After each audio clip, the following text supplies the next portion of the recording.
امام حسن کہتے ہیں میری اماں سارے کام کرتی تھی گھر کے. اب تو شہزادے ہیں نا ہمارے بچے, کام اور بچی, یعنی بچی میکے سے واپس آتی ہے تو سب سے بڑا دکھڑا یہ سناتی ہے کہ وہ کام بڑا کراتے ہیں. یہی ہے نا دکھڑا؟ ہاں نہ تو کریں. سب سے بڑا دکھڑا کیا ہے؟ پتہ نہیں کیا کراتے ہوں گے, ہال نہیں چلوا لیتے کہیں, یا کچھ چکی نہیں پسوا لیتے, پتہ نہیں کون سا ایسا کام ہے. اور میں, آپ ناراض نہ ہو جانا, میں بھی بیٹی کا باپ ہوں, میں بھی بہنوں کا بھائی ہوں, میں بھی اس بات کو سمجھتا ہوں, لیکن ایک بات ذہن میں رکھنا کہ یہ بات نہیں ہے کوئی کرنے والی کہ سارے بچی کے ماں باپ جمع ہو کے پہنچ جاتے ہیں ہماری بچی جی کام بڑے کرتی ہے. مثلاً کیا کرتی ہے, کیا کرتی ہے وہ؟ آؤ میں بتاؤں میرے مصطفیٰ کی بیٹی کیا کرتی تھی. میں نے سینکڑوں دفعہ یہ بات کی ہے اور میرا دل کرتا ہے روزانہ کروں, پھر کرتا ہوں. دنیا میں کوئی اتنا غریب ہے جس کی بیٹی اتنا کام کرے کہ ہاتھوں پہ چھالے پڑ جائیں؟ ہے کوئی اتنا غریب تو اٹھ کے بتائے کہ میری بیٹی سسرال میں اتنا کام کرتی ہے کہ چھالے پڑ جاتے ہیں. میں دکھاتا ہوں, میرے رسول کی شہزادی کو چھالے پڑ جاتے. کچا مکان, جناب فاطمہ جناب فضا کی لونڈی تھی, ان سے مٹی منگاتی اور گھر میں لیپا پوتی کرتی, پھر جھاڑو دیتی. امام حسن اور حسین کے درمیان پورے سال کا فرق نہیں, 11 مہینے کا فرق. دونوں بچوں کو سنبھالتی. جناب علی کی والدہ حضرت فاطمہ بنت اسد بوڑھی تھی. جناب فاطمہ وہ کھول کے نوکری کرتی کہ حضرت فاطمہ بول پڑتی, حضرت فاطمہ بنت اسد بول پڑتی. کہتی بیٹے فاطمہ میرا اتنا نہ خیال رکھا کر, تیرے اپنے بھی بچے ہیں. جناب فاطمہ فرماتی آپ صرف علی کی ماں تو نہیں نا, آپ میری بھی تو ماں ہے نا.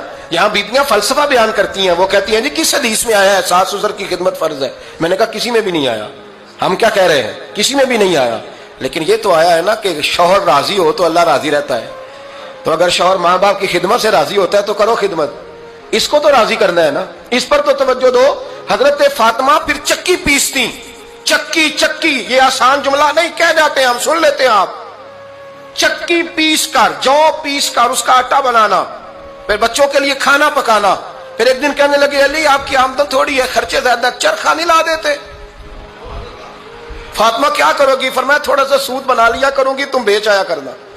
چلو میں تھوڑا ہاتھ بٹاؤں گی. یہ ساری ڈیوٹیاں کر کے حضرت حسن برواتے ہیں. پھر عزت والے رسول کی عزت والی بیٹی, پھر شانوں والے نبی کی شانوں والی بیٹی, پھر پاک محبوب کی پاک شہزادی, ساری ڈیوٹیاں کر کے رات کو مولا علی سے کہتی اگر آپ اجازت دیں تو اللہ کو راضی نہ کر لوں.